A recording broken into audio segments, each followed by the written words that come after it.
ओम शांति। नमस्ते आप सबको। आज आपका 172वें दिन के ईश्वरीय वरदान। दार्जिलिंग जैसे शहर में बहुत तेज़ बारिश तो हो रही है, थोड़ी कम होगी तो रिकॉर्डिंग भी अच्छी होगी अब हमारी।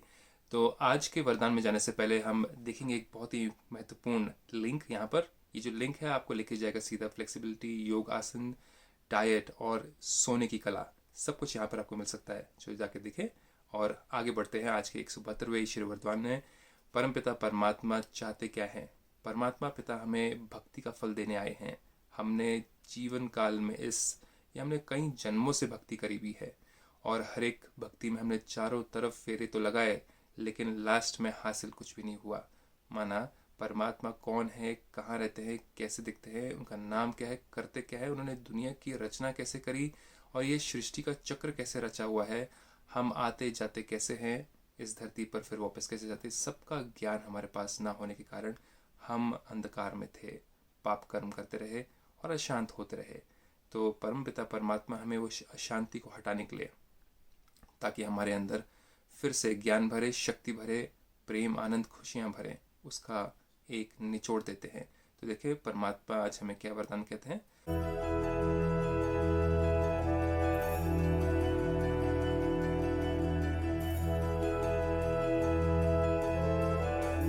बाबा कहते हैं पहली श्रीमत पर जो परमात्मा पिता है वो तो श्रीमत देंगे। देखा जाए तो इंसान का नाम के सामने आज हम करते हैं श्री सो एन सो, श्री सो एन सो कहते हैं, श्रीमान श्रीमती कहते हैं। परमात्मा कहते हैं श्री शब्द लगने के लिए आपके जो आचरण है, व्यवहार है, सोच है, बोल है, कर्म है, बहुत श्री जैसे होने चाहिए। नहीं तो आज तो हर कोई अपने नाम के सामने श्री और श्री लगा ही देता है। परमात्मा कहते हैं लेकिन परमपिता परमात्मा जो श्री मत देते हैं, सबसे ऊंचे ते ऊंचे कौन है, परमपिता परमात्मा। उनके सामने आज मनुष्य आत्माएं कोई भी पवित्र नहीं है, इसलिए सबसे ऊंचे हैं। तभी तो भगवान को याद करते हैं कलयुग में, द्वापर युग में कि हे प्रभु आओ हमारे दुखों को हरो, क्योंकि हम श्री नहीं रह पाते हैं। हमारा जो श्रीपन था, हमारे अंदर जो श्री मत थी, वो सारी खत्म हो जाती, तभी तो हम काले हो जाते हैं कलयुग में आकर के। तो बाबा कहते हैं पहली श्रीमत जो है, जो डायरेक्शन है, पर विशेष अटेंशन दे, फाउंडेशन को मजबूत बनाने वाले सहज योगी भवा। मजबूत बनाने फाउंडेशन को। तो देखिए परमात्मा कहते हैं वरदान में विस्तार में, बाप दादा की, बाप दादा परमपिता परमात्मा, बाप और एडम दादा या ब्रह्मा दोनों मिलकर के हमें ज्ञान देते हैं कि नंबर 1 श्रीमत है, क्योंकि ब्रह्मा के हाथ में भी शास्त्र दिखाते हैं, तो उनको सारे शास्त्रों का राज पता होता है। तो हम ब्रह्मा के द्वारा ज्ञान पाते हैं through Shiv Baba. So Shiv Baba with the help of Brahma Baba हमें ज्ञान देते हैं और विस्तार में बताते हैं कि बाप दादा की नंबर 1 श्रीमत है कि अपने को आत्मा समझकर बाप को याद करो। अब हम क्या करते हैं भक्ति मार्ग में, हम या तो किसी मूर्ति को याद करते हैं, तो हम सोचते हैं कि हम अगर ऐसे दिखने वाले हैं तो हमारे भगवान भी ऐसे दिखने वाले होंगे, हाथ पैर वाले होंगे। लेकिन परमपिता परमात्मा कहते हैं कि अगर आपने किसी भी शरीरधारी को या किसी भी मूर्ति की पूजा करी, जैसे कि कई धर्मों में मूर्ति पूजा को खंडन किया गया, रोक दिया गया है, तो आपने अगर किसी भी मूर्ति की पूजा करी तो आप 5 तत्वों की पूजा कर रहे हो, आप भूतों की पूजा कर रहे हो। भूत मतलब कि जिसकी मूर्ति बनाई गई है वो कभी इस दुनिया में था, वो व्यक्ति, उसकी भूतकाल की, मतलब उसके जो भूतकाल में जो था, उसकी जो फोटो थी या उसकी जो तस्वीर थी, उसकी मूर्ति बनाई और उसकी आप पूजा कर रहे हो, तो भूतों की पूजा होगी, वो 5 तत्वों की पूजा होगी। तो आत्मा ऊंची कि वो 5 तत्वों का पुतला ऊंचा। तो परमात्मा कहते हैं वो गुणों को देखो उनके, लेकिन सबसे ऊंची याद परमपिता परमात्मा जो कि निराकार है। सब धर्मों में परमात्मा को निराकार कहा गया है कि उनका कोई आकार नहीं है, ना स्त्री का आकार है ना पुरुष का आकार है। तो हम जो मनुष्य आत्माएं हैं, हम भी आत्मा है, लेकिन हम मनुष्य शरीर में है, मट्टी के शरीर में। परमात्मा मट्टी के शरीर में नहीं है, उनके कोई माता पिता नहीं है, वो अजन्मा है, अभोक्ता है। तो परमात्मा कहते हैं उसके लिए सबसे ऊंची बात क्या है, आत्मा के बजाय अपने को अगर साधारण शरीरधारी समझते हो, अगर हम अपने आप को आत्मा नहीं समझते और एक साधारण शरीरधारी समझते हैं या मानते हैं, शरीर की तरफ ही सारा ध्यान रहता है, लगाव रहता है, तो परमात्मा क्या कहते हैं देखें, तो याद टिक नहीं सकती। तो हम परमात्मा को याद नहीं कर सकते, चाहे हम जितनी भक्ति कर ले, चाहे जितना हम पूजन कर लें, चाहे हम जितना नारियल फोड़ लें, चाहे जितना हम आगे धूप घुमा लें मूर्तियों के, परमात्मा कहते हैं उसका कोई फायदा नहीं है। किसी भी शरीरधारी को भगवान मानना बहुत बड़ी भूल है और भगवान की बेइज्जती है। तो हम देवी देवता अलग है, परमपिता परमात्मा एक हैं, फिर देवी देवता आत्माएं। 33 करोड़ की पॉपुलेशन थी, तभी तो 33 करोड़ देवी देवता कहा जाता है। इस धरती पर अगर आप कई हजार साल पहले जाएं तो इस धरती की पॉपुलेशन 33 करोड़ थी एक टाइम पर। तो उस समय देवी देवताएं हुआ करते थे, मतलब कि दिव्य मनुष्य, डिवाइन क्वालिटीज के साथ में। वही हाथ पैर हमारे जैसे थे और सब कुछ एक ही जैसा, 2 आंखें थी, कान थे, 2 नाक मुख थे, लेकिन उनके अंदर गुण थे, वो विकारी नहीं थे, पापी नहीं थे आत्माएं, तभी वो देवी देवता थे। तो वो अलग हो गए। फिर आपके आगे धर्मात्मा, जीसस क्राइस्ट हो गए, गौतम बुद्धा हो गए आपके, उसके बाद में आपके गुरु नानक देव जी हो गए, ये सब हो गए धर्मात्मा, मोहम्मद जी हो गए धर्मात्माएं हो गए। इनको हम भगवान नहीं कह सकते।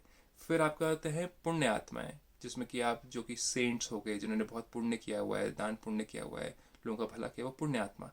फिर आगे पाप आत्मा, जो मर्डर करते हैं, चोरी करते हैं और मास मर्डर करते हैं, वो सारे लोग आते हैं आपके पाप आत्मा में। तो परमात्मा तो केवल एक हो सकता है, कोई शरीरधारी हो नहीं सकता। तो परम पिता परमात्मा कहते हैं जब तक हम अपने आप को आत्मा नहीं समझते तब तक हम उनके साथ में जुड़ नहीं सकते। अब देखते हैं आगे क्यों। परमात्मा कहते हैं वैसे भी कोई दो चीजों को जब जोड़ा जाता है, कोई भी अगर दो चीजों को अगर आप जोड़ते हो, अगर आप पेपर से पेपर जोड़ते हो या किसी और चीज को जोड़ते हो, दो वायर्स को जोड़ते हो, इलेक्ट्रिसिटी की दो वायर को जोड़ते हो आप, तो उसमें भी क्या करते हो आप, उसकी जो प्लास्टिक है ऊपर का, ये पीवीसी, उसको आप हटाते हो। आप सीधा पीवीसी टू पीवीसी आप जोड़ नहीं सकते, प्लास्टिक निकालना पड़ता है, तभी जाके वायर टू वायर जुड़ती है कि नहीं। तो जोड़ते हो तो क्या करते हैं, पहले समान बनाते हैं, एक समान जैसे बनाते हैं। आपने प्लास्टिक हटाया, आपने दो वायर्स जोड़ दी। आपने अगर कोई पाइपलाइन को जोड़ना है, जैसे जीआई पाइप होगी आपकी, तो उसमें भी आप जीआई पाइप से जीआई पाइप को जोड़ रहे हैं। अगर आप जीआई पाइप से प्लास्टिक पाइप को जोड़ेंगे तो वो अच्छा जोड़ नहीं रहेगा, आपको पता है। तो जीआई मटेरियल एक समान होना चाहिए, तब जाकर के जोड़ अच्छा रहता है। ये भी बात हो गई। तो ऐसे ही आत्मा समझकर याद करो तो याद सहज हो जाएगी। तो परम पिता परमात्मा कहते हैं कि मैं तो एक आत्मा हूँ, मेरा तो शरीर नहीं है, लेकिन अगर आप मेरे को अगर शरीर समझ करके आप भक्ति करते हो, शरीर की चीज़ें दान करते हो, जैसे फल फ्रूट देते हैं, जल देते हैं, दूध चढ़ाते हैं, हम वहाँ पर मिठाई चढ़ाते हैं, परमात्मा कहते हैं मैं तो खाता नहीं हूँ, तुम किसको याद कर रहे हो फिर।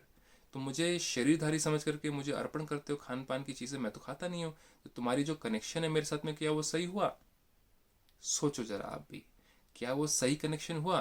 परमात्मा कहते हैं मुझको अगर याद करना है तो तुम्हें अपने आप को आत्मा समझना पड़ेगा, क्योंकि हम उनको परम पिता, किसका पिता? आत्मा का पिता। शरीर के पिता आपके अपने अपने हैं माता पिता, मेरे शरीर के माता पिता अपने अपने हैं।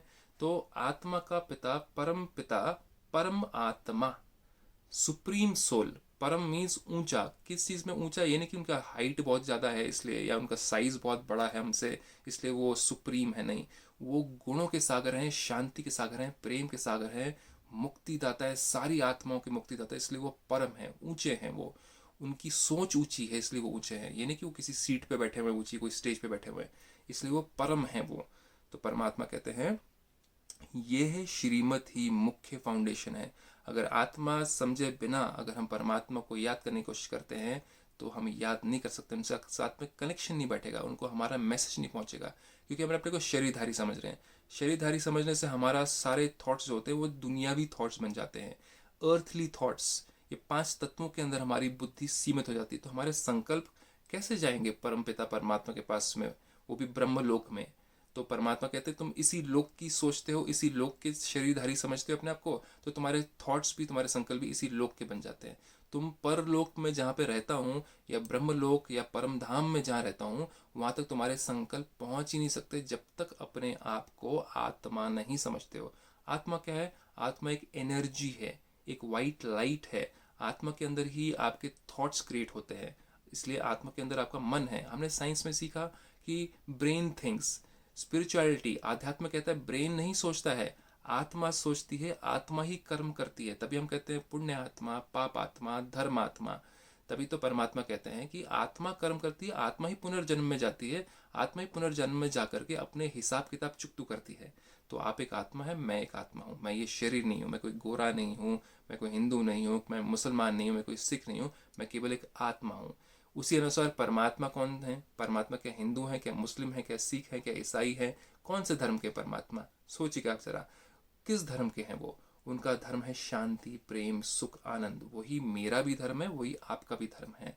लेकिन हमने अपने आप को शरीर के धर्मों में बांट करके परमात्मा से अपनी दूरी बनाई हुई है, आपस में भी दूरी बनाई हुई है। तो जब आपस में ही नहीं मिल पाएंगे तो फिर पिता से कैसे मिल पाएंगे? तो उसके लिए आत्मा समझना बहुत ज़रूरी है। फिर देखें बाबा क्या कहते हैं, ये श्रीमत ही मुख्य फाउंडेशन है। इस बात पर बार बार अटेंशन दो, बार बार याद करो कि मैं एक आत्मा हूँ, तो सहज योगी बन जाएंगे। सहज योगी, योगी मतलब कि जो कि कनेक्शन जोड़ पाता है भगवान से, आत्मा समझ करके परमात्मा से कनेक्शन जोड़ना, इसको कहते हैं राजयोग, जिससे कि हम अपने आँख, कान, नाक, मुख के और हाथ पैर के राजा बनते हैं और अच्छे कर्म करते हैं।